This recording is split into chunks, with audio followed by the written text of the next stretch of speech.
నమస్కారం వృశ్చిక రాశి జాతకులారా, సిద్ధంగా ఉండండి. ఫిబ్రవరి 2026 నెల మీకు చాలా శక్తివంతంగా ఉండబోతోంది. అసలు గ్రహాలు ఎలాంటి అద్భుతమైన అవకాశాలు తీసుకురాబోతున్నాయి? ఏమైనా చిన్న చిన్న సవాళ్లు వస్తే వాటిని ఎలా దాటుకుని వెళ్ళాలి? ఈ విషయాలన్నీ ఈ విశ్లేషణలో వివరంగా చూసేద్దాం. లక్కీ స్పిరిచువల్స్కు స్వాగతం. ఇది మీ భక్తి, ఆధ్యాత్మికత కోసం ప్రత్యేకమైన ఛానల్. సరే, మనం ఈ నెల ఫలితాల్లోకి దూకే ముందు ఒక చిన్న పని. మీది కూడా వృశ్చిక రాశేనా? అయితే వెంటనే కింద కామెంట్స్లో తెలియజేయండి. మన వృశ్చిక రాశి శక్తి ఎంతుందో చూద్దాం. చూసారుగా, ఈ స్లైడ్లో చెప్పింది అక్షరాల నిజం. వృశ్చిక రాశి వాళ్లకి ఫిబ్రవరి నెల అంటేనే అపారమైన శక్తికి నెలవు. మరి ఆ శక్తిని ఎలా మన సొంతం చేసుకోవాలి? దాన్ని ఎలా మనకనుకూలంగా మార్చుకోవాలి? ఇప్పుడు వివరంగా తెలుసుకుందాం రండి.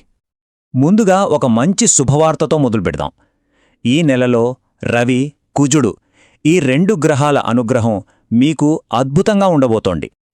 అసలు విషయమేంటంటే, మీ రాశికి 3వ ఇంట్లో రవి, కుజుడు కలిసి ఉండటం ఒక అద్భుతమైన యోగాన్నిస్తోంది. ఇదెలా ఉంటుందంటే, ఒకవైపు సూర్యుడు మీ కెరీర్కి, అధికారానికి బలాన్నిస్తుంటే, మరోవైపు కుజుడు భూమి, డబ్బు, ధైర్యం వీటన్నింటినీ ప్రసాదిస్తున్నాడు. అంటే ఇక చెప్పేదేముంది? ఈ రెండింటి కలయికతో ఈ నెల మీకు వృత్తిపరంగా, ఆర్థికంగా తిరుగుండదు. మరి ఈ గ్రహాల ప్రభావం నిజ జీవితంలో ఎలా ఉంటుందంటారా? చూడండి, ఉద్యోగంలో ప్రమోషన్లు, జీతం పెంపు ఆశించవచ్చు. ఆస్తి వ్యవహారాల్లో అయితే మీరు ఊహించని లాభాలు చూస్తారు. చాలా కాలంగా వేధిస్తున్న అప్పుల నుండి బయటపడ్డానికి ఇంతకంటే మంచి సమయం దొరకదు. అంతేకాదు, ఆఫీస్లో రాజకీయాలు కూడా తగ్గిపోయి వాతావరణం చాలా సానుకూలంగా మారుతుంది. అయితే ఈ నెలలో విజయాన్ని రెట్టింపు చేసుకోవాలంటే మనం కాస్త తెలివిగా వ్యవహరించాలి. టైమింగ్ చాలా ముఖ్యం. ముఖ్యంగా బుధుడు, శుక్రుడు ఎలా సంచరిస్తున్నారో గమనిస్తూ సరైన టైంలో సరైన నిర్ణయాలు తీసుకుంటే చాలు, ఫలితాలు అద్భుతంగా ఉంటాయి. ఆ టైమింగ్ ఏంటో ఇప్పుడు చూద్దాం. నెల మొదటి వారం మాత్రం కొంచెం జాగ్రత్తగా ఉండాలి. చూడండి, మొదటి 3 రోజులు బుధుడు, 5 రోజుల వరకు శుక్రుడు బలహీనంగా ఉన్నారు. దానివల్ల వ్యాపారంలో, బంధంలో చిన్న చిన్న ఇబ్బందులు రావచ్చు. కానీ కంగారు పడకండి, ఇది తాత్కాలికమే. 4వ తేదీ దాటిందంటే చాలు, అంతా సర్దుకుంటుంది. బుధుడు బలపడి వ్యాపారానికి లాభాలు తెస్తే, శుక్రుడు బలపడి సంబంధాల్లో సంతోషాన్ని నింపుతాడు. మరి ఆ మొదటి 3 రోజుల్లో బుధుడి నెగటివ్ ప్రభావం తగ్గాలంటే ఏం చేయాలి? చాలా సింపుల్ పరిహారం ఉంది. ఆ 3 రోజుల్లో వీలు చూసుకుని దగ్గర్లో ఉన్న గణపతి ఆలయానికి వెళ్ళి దర్శనం చేసుకోండి.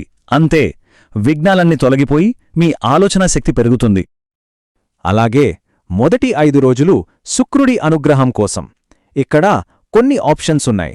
మీకు ఏది వీలైతే అది చెయ్యొచ్చు. నానబెట్టిన అలసందలను ఆవుకి పెట్టడం చాలా మంచిది. లేదా 1 కేజీ పావు అలసందలను దానమివ్వచ్చు. ఒకవేళ ఇవేరీ కుదరని వాళ్ళు రోజూ కేవలం 20 సార్లు ఓం శ్రీ రాజమాతంగే నమః అనే ఈ శక్తివంతమైన మంత్రాన్ని జపించండి, చాలు. వృశ్చిక రాశివారు, ఈ పవర్ఫుల్ నెలకు మీరు రెడీనా? మీ ఎనర్జీని కన్ఫర్మ్ చేయడానికి మీ రాశి పేరుని కింద కామెంట్స్లో రాయండి. ఈ నెలలో మనం పురోగతి సాధిస్తున్నప్పుడు మన ఎనర్జీని కాపాడుకోవటం కూడా చాలా ముఖ్యం. ఎందుకంటే మన ఎదుగుదల చూసి ఓర్వలేని వాళ్లుంటారు. వాళ్లనుంటే దిష్టిదోషం తగులుతుంది. దాన్నుండి ఎలా రక్షణ పొందాలో ఇప్పుడు చూద్దాం. అసలు దిష్టిదోషమంటే ఏంటి? సింపుల్గా చెప్పాలంటే, ఇతరుల అసూయ, వాళ్ల చెడు దృష్టి మనమీద పడటం. దానివల్ల మన పనులకు ఆటంకాలు, అనారోగ్యాలు వస్తుంటాయి. నరుడి దృష్టికి నల్లరాళ్లు కూడా పగులుతాయని ఊరికే అనలేదు గదా పెద్దలు. దిష్టి తగిలింది అని అనిపించినప్పుడు తక్షణ ఉపశమనం కోసం ఈ 2 శక్తివంతమైన మంత్రాలున్నాయి. పురుషులు ఓం దృష్టి, మహాదృష్టి, విదృష్టి స్వాహ అని జపించండి. స్త్రీలు ఓం డడం అనే ఈ చిన్న శాబర మంత్రాన్ని 11 సార్లు మనసులో అనుకుంటే చాలు. ఆ నెగటివ్ ఎనర్జీ ప్రభావం వెంటనే తగ్గిపోతుంది. వ్యక్తిగత రక్షణ కోసం ఇవిగోండి కొన్ని చాలా సులభమైన కానీ పవర్ఫుల్ పరిహారాలు. స్నానం చేసే నీటిలో కొంచెం రాళ్ల ఉప్పు వేసుకోవడం మన చుట్టూ ఉన్న నెగటివ్ యారాను క్లీన్ చేస్తోంది. అలాగే దిష్టిదోష నివారణకు నరసింహస్వామి ఆరాధన ఒక అద్భుతమైన మార్గం. ఆయన గుడిలో ఆవనూనెతో దీపం వెలిగిస్తే ఎలాంటి చెడు దృష్టి అయినా సరే భస్మమైపోతుంది. మనతో పాటు మన ఇంటిని కూడా కాపాడుకోవాలి కదా. ఇంటి మెయిన్ డోర్ పైన పంచముఖ ఆంజనేయస్వామి ఫోటో పెట్టటం ఒక శక్తివంతమైన కవచం లాంటిది. అలాగే కలబంద, గుమ్మడికాయ వీటికి సహజంగానే నెగటివ్ ఎనర్జీని లాగే శక్తి ఉంటుంది. వీటిని గుమ్మానికి కట్టడం వల్ల మీ ఇంట్లోకి ఎలాంటి చెడు దృష్టి రాకుండా కాపాడుకోవచ్చు. సరే, ఇప్పటివరకు చాలా విషయాలు తెలుసుకున్నాం కదా. ఇప్పుడు ఈ నెల మొత్తానికి ఒక సారాంశం, ఇంకా మీరు ఖచ్చితంగా ఆచరించాల్సిన ఒక ముఖ్యమైన పరిహారం గురించి చూద్దాం. మొత్తం మీద చూస్తే వృశ్చిక రాశివారికి ఫిబ్రవరి నెల చాలా పాజిటివ్గా, ఎదుగుదలనిచ్చేదిగా ఉంటుంది. అయితే ఈ విజయం మీ చేతిలోకి రావాలంటే ఓర్పు, క్రమశిక్షణ, అలాగే బంధాలను జాగ్రత్తగా చూసుకోవడం, ఈ మూడూ చాలా అవసరం. ఆరోగ్యం విషయంలో గొంతు ఇన్ఫెక్షన్లు, జలుబు లాంటి చిన్న చిన్న సమస్యల పట్ల జాగ్రత్త వహించండి. మీ సోదరులు, తల్లి ఆరోగ్యంపై కూడా కొంచెం శ్రద్ధ పెట్టండి. ఇక ఈ నెలంతా మీకు అండగా ఉండటానికి ప్రతి మంగళవారం హనుమాన్ ఆలయానికి వెళ్ళండి. ఆయన పాదాల దగ్గర మల్లె నూనెతో దీపం వెలిగించి హనుమాన్ చాలీసా చదవండి.